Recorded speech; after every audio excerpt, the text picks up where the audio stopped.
안녕하십니까, 고비트입니다.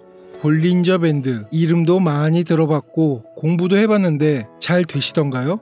기본 원리를 모르고 사용하는 볼린저 밴드는 아무 도움이 안 됩니다. 저 고비트가 오늘 볼린저 밴드의 일반적인 문제점, 왜 그런 문제점이 발생하는 정확한 이유와 또 어떻게 볼린저 밴드로 수익을 내는지 전부 알려드리겠습니다. 자, 우선 여러분들이 많이 아시는 일반적인 볼린저 밴드의 내용대로 볼린저 밴드 하단에 캔들이 접선하면 롱 포지션 또는 매수 진입을 하고 중심선 아래로 캔들이 닿으면 포지션을 종료하는 예를 살펴보겠습니다. 볼린저 밴드 하단에 캔들이 터치하였습니다. 이에 롱 포지션 진입하였습니다. 조금 오르는 것 같다가 내려오는 듯 하였으나 다시 크게 올라갑니다. 그리고 캔들이 볼린저 밴드 중심선을 터치하게 포지션을 종료합니다. 대략 10% 이상의 수익이 발생하였습니다. 역시 볼린저 밴드 매매법 최고라고 생각하고 다음 포지션 준비를 합니다. 마찬가지로 볼린저 밴드 하단에 캔들이 터치하였습니다. 롱 포지션 진입하였습니다. 근데 가격이 하락하네요. 오케이, 손절. 캔들이 이번에도 밴드 하단부를 터치하였습니다. 이번에는 모든 손실을 다 복구하자는 마음에 다시 한번 롱을 진입합니다. 그런데 또 하락하고 더 하락하네요. 이번에는 반대로 매도 전략, 숏 포지션 전략입니다. 캔들이 밴드 상단을 터치하였습니다. 숏 포지션 진입합니다. 그런데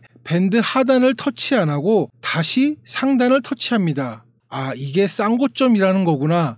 기다려보자. 예상대로 크게 하락을 합니다. 25% 이상의 큰 수익을 내고 있습니다. 이제 캔들이 중심선 아래에서 위로 올라갑니다. 여기서 포지션을 종료합니다. 볼린저 밴드의 창시자를 검색하며 그를 찬양하기 시작합니다. 숏 포지션이 적성에 맞는 거라 생각하면서 다시 같은 상황을 기다립니다. 드디어 때가 왔습니다.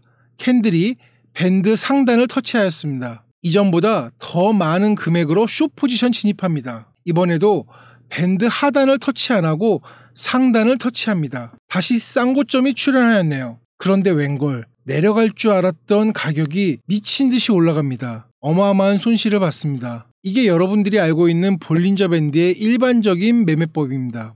어떤가요? 어떨 때는 착착 들어맞고 어떨 때는 완전히 틀리고, 이는 볼린저 밴드에 대한 전반적인 이해 없이 사용했을 때 나오는 문제입니다. 지금부터 볼린저 밴드의 원리를 설명드리겠습니다. 좋은 볼린저에 의해 개발된 볼린저 밴드는 상단선, 중심선, 하단선 3개의 선으로 구분됩니다. 중심선은 20 단순 이동 평균선입니다. 상단선과 하단선은 이 중심선의 값에 2배의 표준 편차 값을 적용해 상단선은 중심선 곱하기 2의 플러스 표준 편차, 하단선은 중심선 곱하기 2의 마이너스 표준 편차 값을 적용한 것입니다. 우리는 여기서 상단, 하단 값은 중심선을 기준으로 단순하게 곱하기 2의 표준 편차 값이라는 것을 알았습니다. 그러면 볼린저 밴드의 중요한 핵심 포인트 원리는 중심선, 즉 20 단순 이동 평균선이라는 걸 알 수 있습니다. 20 단순 이동 평균선이란 20개의 캔들의 평균 값을 이어서 만든 선입니다. 위 차트에서 20개의 캔들의 평균 값은 이 가격입니다. 범위를 한 칸 옮긴 20개의 캔들의 평균 값은 이 가격입니다. 이렇게 20개 캔들의 평균 값을 이은 선이 단순 20 이동 평균선입니다. 그러면 왜 여러 숫자들 중 하필이면 20인 걸까요? 그 이유는 평균적으로 한 달 중 토요일, 일요일을 제외한 기관들의 장이 열리는 날짜는 20일이기 때문입니다. 이는 다시 말해 한 달간의 가격의 평균을 나타내는 선이 볼린저 밴드 중심선이라는 이야기가 같습니다. 또한 하루 24시간 중 20시간의 평균이라는 의미는 하루의 평균값이라 해도 무방한 숫자입니다. 이런 의미가 있는 볼린저 밴드의 중심값과 그 중심값을 기준으로 산출된 상단선, 하단선의 범위로 밴드를 만들어 어떤 추세인지 보기 쉽지 않았던 캔들 차트를 시각적인 변동성을 보여주면서 기준을 만들어준 보조지표가 바로 볼린저 밴드인 것입니다. 자, 이렇게 볼린저 밴드의 원리를 이해한 상황에서 다시 볼린저 밴드의 특성을 살펴봅니다. 가격은 94.5%의 확률로 밴드 안에 있습니다. 이 말은 가격은 평균값을 중심으로 높아지면 평균값으로 돌아오려 하고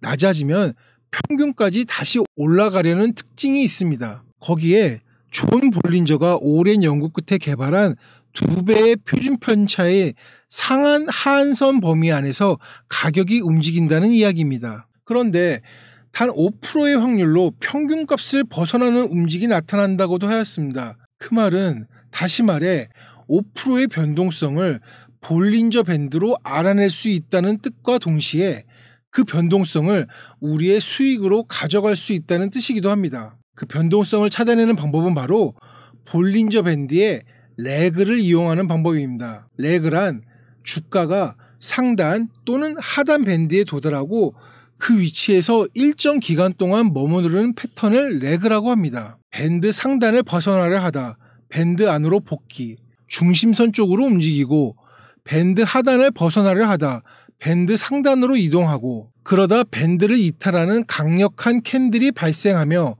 가격이 계속 한 방향으로 향합니다. 바로 이 현상을 레그라고 합니다.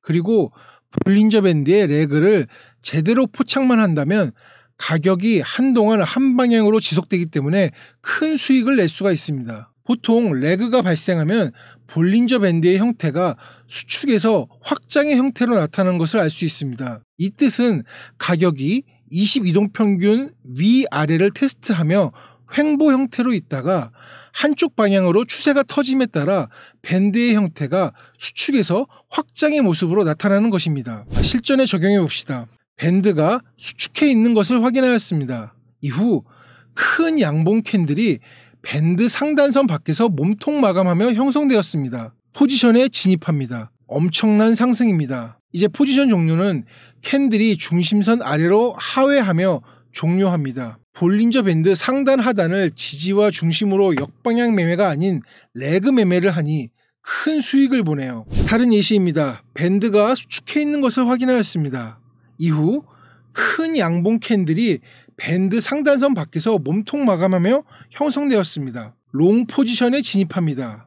어라? 근데 이번에는 상승을 안 하고 하락을 합니다. 그것도 굉장히 크게 밴드 폭이 확장되면서 하락을 합니다. 아니 밴드 상단 하단 지지정 반전 매매가 아닌 레그 돌파 매매를 했는데 무엇이 잘못된 것일까요? 이는 단순히 22동 평균선에 곱하기 2 표준 편차값인 상단선 돌파만으로 추세를 파악해서 나오는 잘못된 오류입니다. 방금 전 수축된 밴드 형태에서 상방으로 돌파하는 캔들의 움직임은 분명 상방 추세로 파악하기 충분해 보입니다. 허나 이는 볼린저 밴드의 22동 평균선의 2배의 표준 편차값에 밴드 범위만을 넘은 것뿐이지 전체적인 추세를 돌리는 돌파는 아니었습니다. 오히려 그 다음 나온 하락 음봉 캔들이 전체적인 추세를 만드는 캔들이었습니다. 그러면은 이 두 캔들의 차이는 무엇일까요? 그것은 바로 이전 고점을 넘겼는지 아닌지 그 여부에 있습니다. 자, 지금부터 볼린저 밴드를 이용한 확실한 매매법 3가지 알려드리겠습니다. 그 첫 번째 매매법은 볼린저 밴드 지지저항 돌파 매매입니다. 우선적으로 밴드가 수축된 상태를 기다립니다. 밴드가 수축된 것을 확인하면 이전 고점과 이전 저점을 찾아 선을 긋습니다. 밴드를 이탈하는 캔들을 기다립니다. 그리고 동시에 이 캔들이 전고점을 이은 선을 돌파하는지 확인합니다. 지금 확인해보니 밴드 상단만 돌파했지 전고점 저항은 돌파를 못하였네요. 2개의 조건 중 하나만 충족하므로 포지션 진입을 하지 않습니다. 이후 밴드 하단을 돌파하는 캔들이 출현합니다. 이 캔들은 전저점 지지선을 돌파하는 조건까지 충족하네요. 2개의 조건을 모두 충족하였으니 숏 포지션에 진입합니다. 이후 포지션 종료는 볼린저 밴드 중심선을 상회하는 캔들 또는 밴드 상단을 터치하는 캔들이 나오면 포지션 종료합니다. 다른 예시입니다. 밴드 폭이 좁아진 걸 확인하였습니다. 전고점과 전저점에 선을 긋습니다. 이제 밴드 폭을 벗어나는 캔들을 기다립니다. 밴드 폭을 벗어나는 캔들이 나왔네요. 그러나 전고점을 이은 선을 돌파를 하지 못하였네요. 계속 전고점을 꼬리만 돌파하고 몸통 마감하는 캔들이 안 나오다 드디어 밴드 밖을 돌파하고 전고점을 몸통으로 돌파하는 캔들이 나왔네요. 롱 포지션 진입합니다. 중심선을 하회하는 캔들이 나왔으나 그 캔들의 몸통이 돌파하였던 저항선을 하회하지 않고 오히려 지지를 받고 있기에 기다려봅니다. 이후 엄청난 상승이 나왔습니다. 이렇게 볼린저 밴드 지지 저항 돌파 매매법의 중요 포인트는 전고점, 전저점을 지지 저항으로 돌파하는 조건까지 조건을 2개로 걸어서 볼린저 밴드의 22동 평균선 곱하기 2의 밴드만을 넘은 값으로 진입하지 않고 확실한 포인트에서 진입한다는 겁니다. 그리고 이 조건은 볼린저 밴드의 폭이 좁아지는 구간에서 스타트하기에 더욱 신뢰도가 높다는 겁니다. 볼린저 밴드 탑3 매매법 두 번째는 바로 추세선 매매법입니다. 볼린저 밴드 상단을 터치하거나 벗어나는 캔들 2개를 찾습니다. 그리고 그 2개의 캔들의 고점을 이어줍니다. 이후 추세선 위로 캔들이 돌파할 때를 기다립니다. 캔들이 추세선을 돌파하고 밴드 밖에서 마감을 하였네요. 그러면은 이때 포지션을 진입합니다. 포지션 종료는 마찬가지로 밴드 중심선 또는 하단선에 캔들이 교접하면 포지션 종료합니다. 또 다른 예시입니다. 밴드 상단을 돌파하는 캔들 2개를 찾아 추세선을 이어줍니다. 그 다음 캔들이 추세선 위 밴드 상단을 돌파하기를 기다립니다. 바로 다음 캔들이 2개의 조건을 만족하는 형태네요. 롱 포지션 진입합니다. 이후 캔들이 밴드 중심선 또는 하단선을 터치하면 포지션 종료합니다. 추세선은 밴드 상단을 벗어난 고점만이 아닌 상단을 벗어난 고점 하나, 그 다음 고점 하나 이렇게 이어도 됩니다. 그러나 진입 조건은 동일하게 추세선 위에 캔들이 있고 밴드 상단을 벗어나는 캔들에서만 진입한다는 겁니다. 볼린저 밴드 매매법 세 번째는 RSI 매매법입니다. RSI 다이버전스와 밴드 하단 터치를 이용하는 매매법입니다. 캔들이 밴드 하단을 터치하고 있습니다. 이때 가격의 저점은 하락하나 RSI는 상승하는 상승 다이버전스가 동시에 발생하였습니다. 두 조건을 충족하였으니 롱 포지션 또는 매수 포지션을 진입합니다. 또 다른 예시입니다. 가격이 밴드 하단을 터치하였고 그 가격의 저점은 점점 낮아지는데 RSI는 반대로 올라가는 상승 다이버전스가 발생하였습니다. 이 역시 2가지 조건을 충족하였으니 롱 포지션에 진입합니다. 자, 지금까지 볼린저 밴드의 작동 원리와 3가지 매매법을 알아보았습니다. 볼린저 밴드는 변동성 보조지표로서 그 단독으로는 밴드의 수축과 확산을 시각적으로 확인함으로써 추세를 확인할 수 있고, 실전 매매는 위에서 언급한 지지저항, 추세선, RSI와 함께 중첩되는 근거로 포지션을 진입한다면 실패하는 일이 없으실 겁니다. 20단순 이동평균선이라는 굉장히 쉽고 단순하지만 엄청난 노하우와 의미가 숨겨진 기준선을 바탕으로 개발된 보조지표인 볼린저 밴드, 이 영상을 통해 완전히 이해하셨을 거라 생각합니다. 다음에 또 다른 좋은 영상으로 찾아뵙겠습니다. 이상 고비트였습니다. 감사합니다.